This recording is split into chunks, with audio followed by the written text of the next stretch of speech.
Il est 8h33 et vous êtes bien sur RMC et BFM TV. Bonjour Olivier Véran. Bonjour. Merci d'être dans ce studio pour répondre à mes questions. Nombreuses questions ce matin à vous poser. Vous êtes porte-parole du gouvernement et on se retrouve à la croisée de nombreuses crises. Crise politique, crise démocratique, crise sociale et désormais crise violente. Des blessés par dizaines du côté de manifestants, de forces de l'ordre. Et au moment où on se parle, un manifestant qui est entre la vie et la mort. Ça va se terminer comment cette histoire ?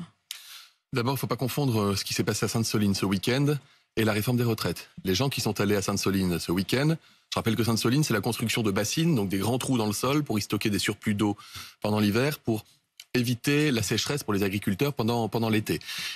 Vous aviez là un milieu très disparate, avec à la fois des militants écologistes, des gens qui sont venus manifester pour une cause à laquelle ils croient, mais aussi des gens qui venaient de toute l'Europe, des centaines de personnes qui venaient aussi de l'étranger, qui étaient là dans un but de manifestation extrêmement violente.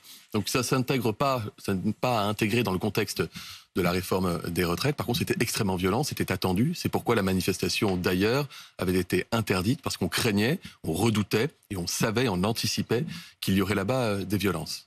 Mais on s'est retrouvé quand même avec cette situation. C'est-à-dire que là, vous nous donnez le contexte comme si, bon... c'est important de le rappeler, pour pas tout mélanger. Alors, on va essayer de distinguer les deux. Tout cela, évidemment, je veux bien qu'on le distingue, mais le moment de scènes de violence dans les rues à la suite des manifestations et à la suite de l'usage du 49.3 et les scènes de violence qui ont eu lieu, en effet, hier à Sainte-Soline, forcément, on a quand même envie de les rapprocher. On a envie de comprendre ce qui se passe en France. Mais si on s'arrête sur Sainte-Soline, puisque vous disiez, attention, c'est pas la même chose. Il y a quand même un manifestant qui est entre la vie et la mort aujourd'hui. Est-ce que vous dites, au fond, dans un sens, les manifestants eux-mêmes ont suscité, ont cherché, ont voulu la violence ? D'abord, quand il y a quelqu'un qui est entre la vie et la mort, on commence par avoir une pensée pour lui, ses proches et sa famille. Et c'est évidemment mes premières pensées. Et j'espère vraiment que les choses iront pour le mieux pour lui, ainsi que pour toutes les autres personnes qui ont pu être blessées. De manière générale, je le dis aussi, je condamne, moi, toute forme de violence. D'où qu'elle vienne. Y compris lorsqu'il y a une disproportion dans certaines situations. On a pu voir des images ce week-end lors de manifestations qui ont pu créer, certes, les conditions de tension qu'on a connues, mais à chaque fois qu'il y a quelqu'un qui est victime de violence, quand il faut vous qu'il y ait dites une enquête. Disproportion, Olivier Véran, est-ce que je dois entendre, quand vous dites disproportion, qu'il y a peut-être une question de l'usage proportionné ou disproportionné de la force ? Non, je fais plutôt allusion à certaines vidéos qui ont tourné, pour lesquelles l'inspection générale a été saisie. On voit des mots durs qui ont été lancés à destination d'un SDF ou de manifestants. C'est normal qu'il y ait des enquêtes à chaque fois. Maintenant, Apolline de Malherbe, vous me demandez de faire le lien entre les deux. Non, je vous demande pas de faire le lien. Non, mais c'est pas ça. Je vais vous répondre. Je vais en faire un. Il y a un lien temporel au minimum. Je vais en faire un. C'est même pas que temporel. C'est que depuis 20 ans, dans notre pays, on assiste à une montée progressive de la réponse violente lorsqu'il y a des choses qui ne vont pas. Et c'est pas que dans notre pays, on y assiste aussi à l'étranger. Et ça peut prendre parfois des formes extrêmes, comme on l'avait vu, par exemple, aux États-Unis. Et j'ai commencé par vous dire, moi je condamne toute forme de violence. Je la conteste. Elle n'est jamais justifiable. Ce n'est pas, il y a eu de la violence, oui mais. Jamais de oui mais en l'occurrence. Qu'est-ce que je constate, Apolline de Malherbe ? C'est qu'il y avait à Sainte-Soline, alors qu'on savait que ce serait dangereux, on savait que ce serait violent, qu'on avait là-bas précipité 4000 gendarmes pour assurer la sécurité et la protection des manifestants. Il y avait des 4000 gendarmes face à 6000 manifestants d'après la préfecture. Pardonnez-moi. Il y avait des gentils manifestants, mais enfin il y avait aussi des personnes qui avaient prévu de manifester avec des haches et des bidons d'essence. Vous aviez des gens qui avaient pris des trains et des avions de toute l'Europe pour se retrouver là pour en découdre.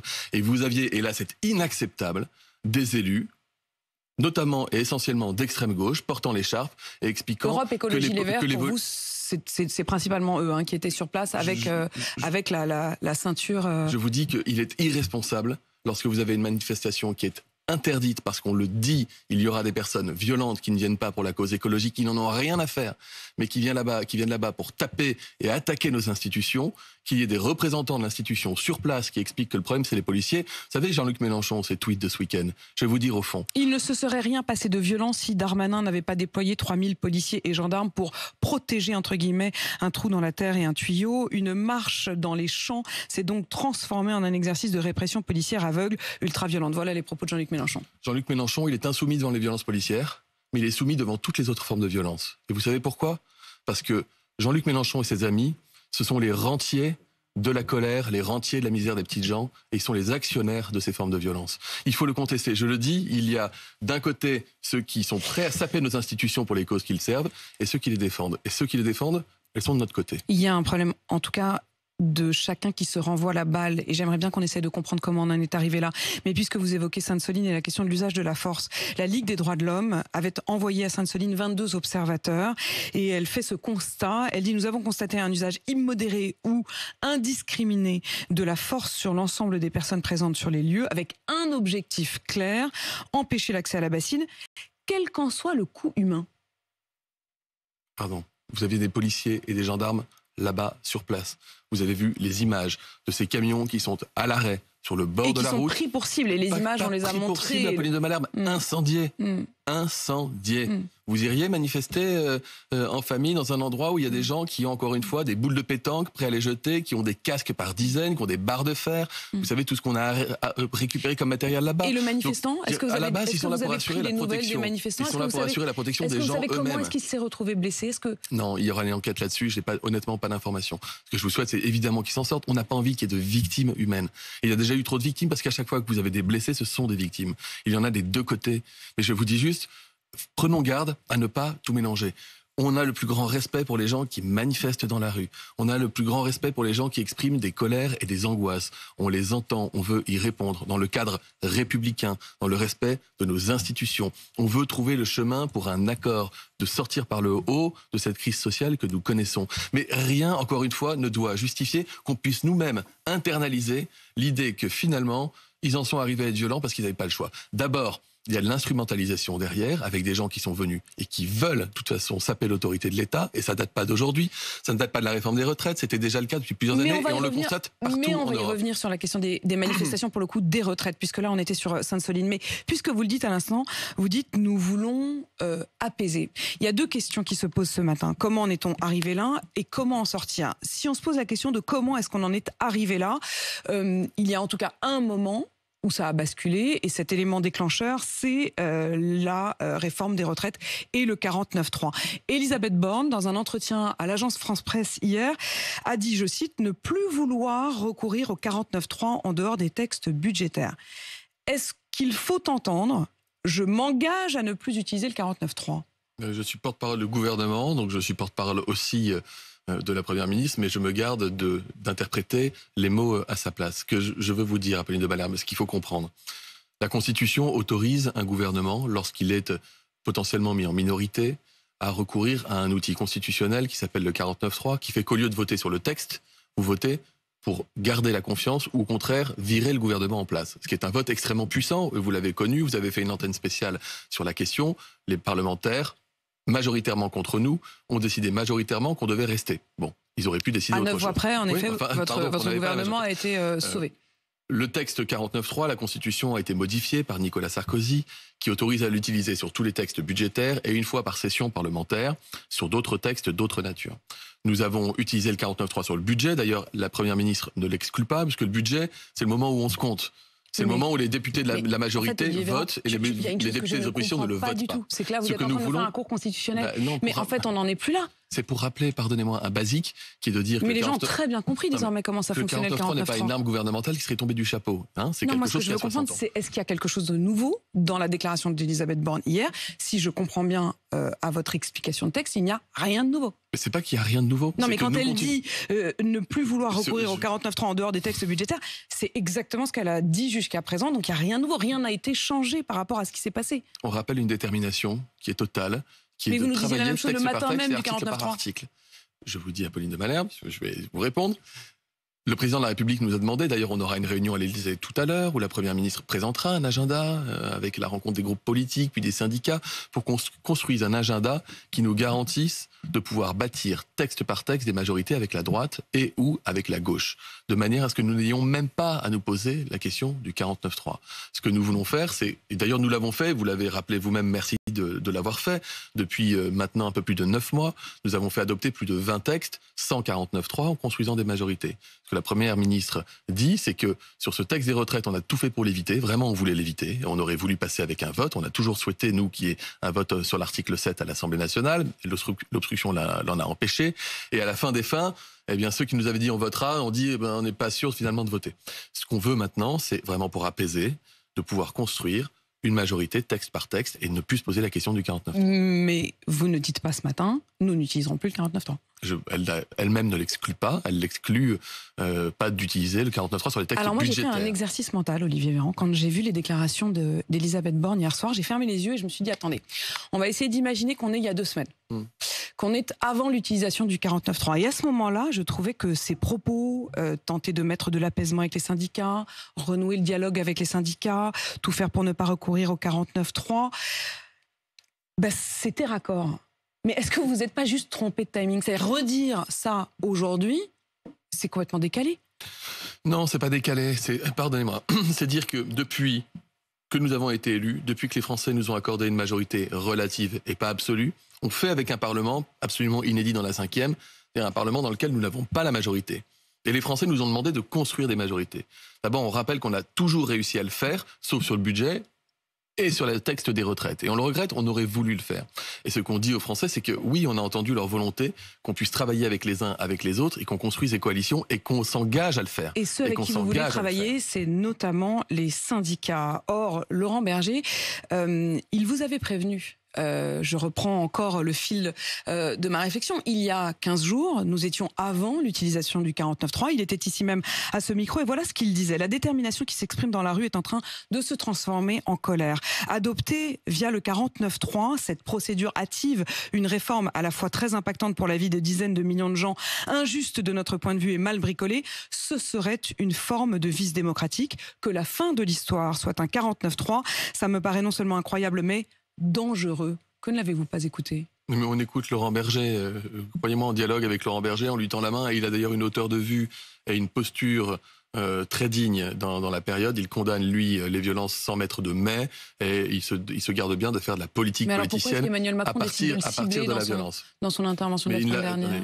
Moi, j'ai entendu le président de la République, vous l'avez entendu puisque vous l'avez diffusé à Bruxelles, dire à Laurent Berger, je tends la main pour rencontrer l'intersyndicale. Mais vous avez aussi entendu son intervention au journal télévisé de 13h. Je vous garantis. Non, mais je veux dire, vous préférez garder le moment où il est sympa, mais il y a aussi des moments où il a décidé d'être un peu moins sympa avec Laurent Berger quand même, et de le citer nommément, et de dire qu'il était en minorité, presque de l'humilier. Laurent Berger ici même a dit qu'il l'avait vécu comme une gifle. C'est une question que vous posez? Oui, vous sélectionnez la parole du président. Vous me demandez si le président de la République a humilié Laurent Berger ou vous l'affirmez? Parce que j'ai pas entendu la question. Je vous pose la question. Non, il l'a ressenti comme ça, lui. Attendez, il n'a pas du tout humilié qui que ce soit. Il ouvre la porte à un dialogue avec les syndicats. Il propose de recevoir l'intersyndicale.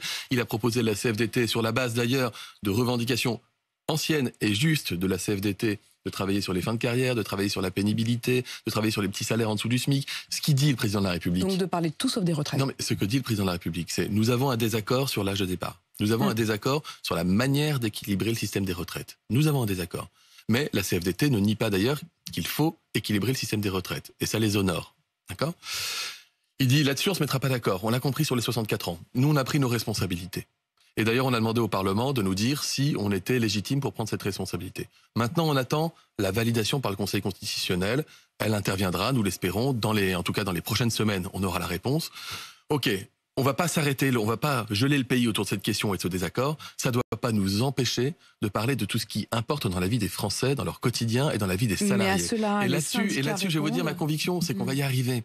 Parce que nous l'avons fait avec les syndicats et le patronat le mois dernier, quand on leur a demandé de trouver ensemble un accord pour mieux répartir les richesses et la valeur dans l'entreprise. Ils ont signé un accord. On s'est engagé à respecter cet accord, à le mettre dans la loi. Donc, à côté de l'objet 64 ans, qui est aujourd'hui une ligne rouge, et on le comprend. Mais qui est quand même un gros objet, quoi. C'est ce qu'on appelle un éléphant dans la pièce. Personne ne dit le contraire.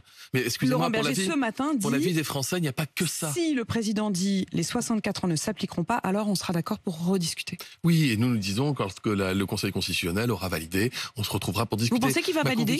Parce que je ne sais pas si vous avez lu dans le journal Le Monde les propos du constitutionnaliste très reconnu, Dominique Rousseau, qui dit, je le cite, il semble difficile que le Conseil constitutionnel ne censure pas la loi de la réforme des retraites, tant les motifs d'inconstitutionnalité pour des raisons de forme sont sérieux. Personne ne peut contester, dit-il, que les débats ont été précipités à l'aide d'outils comme l'article 47.1, détournés de son usage habituel.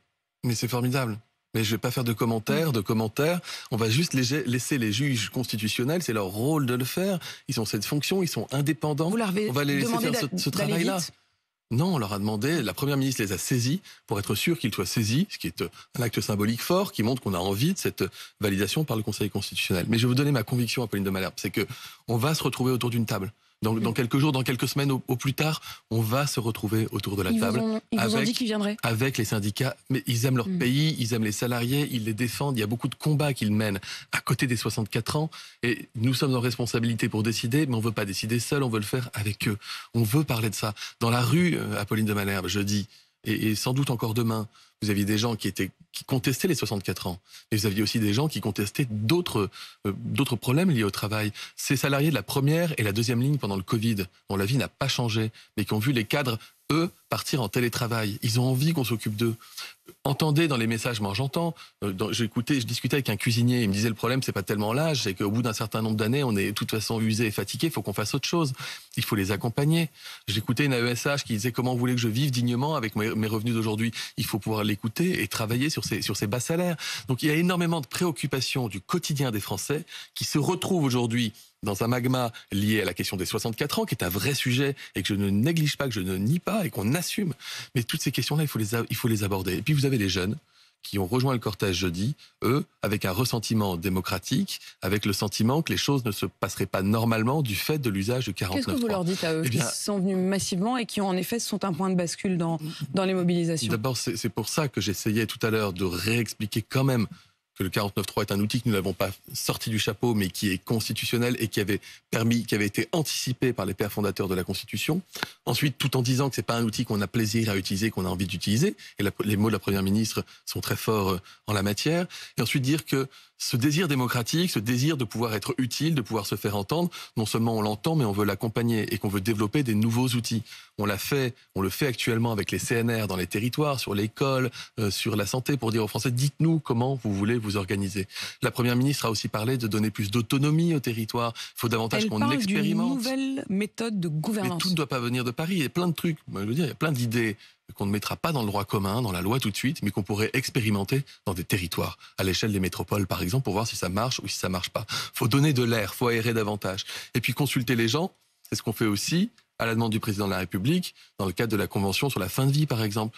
Moi, je l'ai dit dans le JDD, je pense qu'il y a d'autres sujets, d'autres thématiques qui sont hautement polémiques, hautement politiques, mais pour lesquelles, plutôt que de légiférer nous, il faut qu'on s'appuie davantage sur ce que nous disent les Français. Donc il faut qu'on construise avec eux aussi en amont. Je suis un peu surprise quand même, Olivier Véran, parce que sur ce point-là, vous dites qu'il faut qu'on écoute ce que nous disent les Français. En l'occurrence, c'est 150 Français qui ont été tirés au sort. Quand vous avez 2 millions de Français dans les rues, vous les écoutez pas.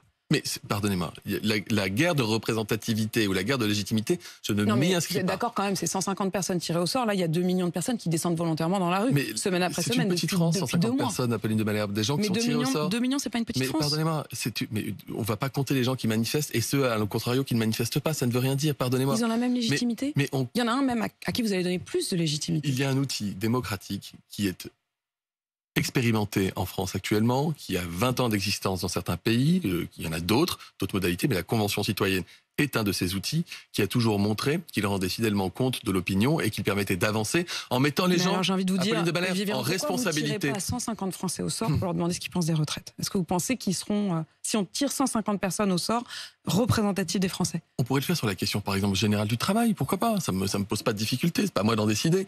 Mais sur les thématiques liées au télétravail, les thématiques liées au numérique, des thématiques concernantes du quotidien, et sur les retraites, sur les grands sujets de société. Mais, Apolline de Malherbe, la loi sur les retraites, elle est derrière nous, on attend la validation par le Conseil constitutionnel. C'était quelque chose qui avait été annoncé pendant la campagne, même si les gens n'ont pas voté pour nous. Elle est derrière nous. Pour cela, on est d'accord. Elle est derrière nous, la loi, la réforme des retraites. On attend la validation par le Conseil constitutionnel. Vous savez, nous, on peut nous reprocher plein de trucs, mais pas de ne pas respecter nos institutions. On respecte le cadre, ce que le président appelle le chemin démocratique. Voilà. Parfois, il est plus chaotique que d'habitude, parce qu'on n'a pas de majorité au Parlement. Et parce qu'il y a des députés de certaines oppositions qui changent d'avis au dernier moment et qui font un jeu politique pas très intéressant pour l'avenir du pays. Ça ne veut pas dire qu'on est d'accord avec les gens, et ça ne veut pas dire qu'on se met d'accord les uns les autres. Ça veut dire qu'on respecte les institutions. Là où certains essaient de les attaquer, parfois à coups de boules de pétanque, parfois à coups de tweets rageurs, ou parfois à coups de happening dans l'hémicycle, avec un continuum entre la violence exprimée à l'Assemblée nationale et celle qu'on peut retrouver dans la rue. Vous mettez une responsabilité très directe sur l'extrême gauche, comme vous disiez tout à l'heure. Vous avez même dit que les manifestants, les élus qui étaient auprès des manifestants à Sainte-Soline, c'était des manifestants d'extrême gauche. Il y avait notamment la patronne d'Europe Écologie. J'ai dit qu'ils l'étaient tous. J'ai dit qu'on en trouvait. Vous estimez qu'il y a une responsabilité très directe, claire, un signe quasiment égal entre les uns et les autres? Je mets pas un signe égal, mais je mets une grande flèche entre la stratégie des amis de M. Mélenchon, qui consiste à pointer du doigt une violence policière et à ne jamais parler de la violence qui a pu engendrer des réactions policières et qui vise à saper l'autorité de nos institutions. Ça, je le fais. En revanche, je redis, je regrette, je déplore que des élus de la République portant écharpe tricolore se retrouvent dans une manifestation interdite par la République parce qu'il y a là la présence de centaines de personnes qui viennent de l'étranger pour casser du policier. Je le redis, ce n'est pas responsable. Olivier Véran, porte-parole du gouvernement. Merci d'avoir répondu à mes questions ce matin. Il est 8h53 sur RMC BFM TV.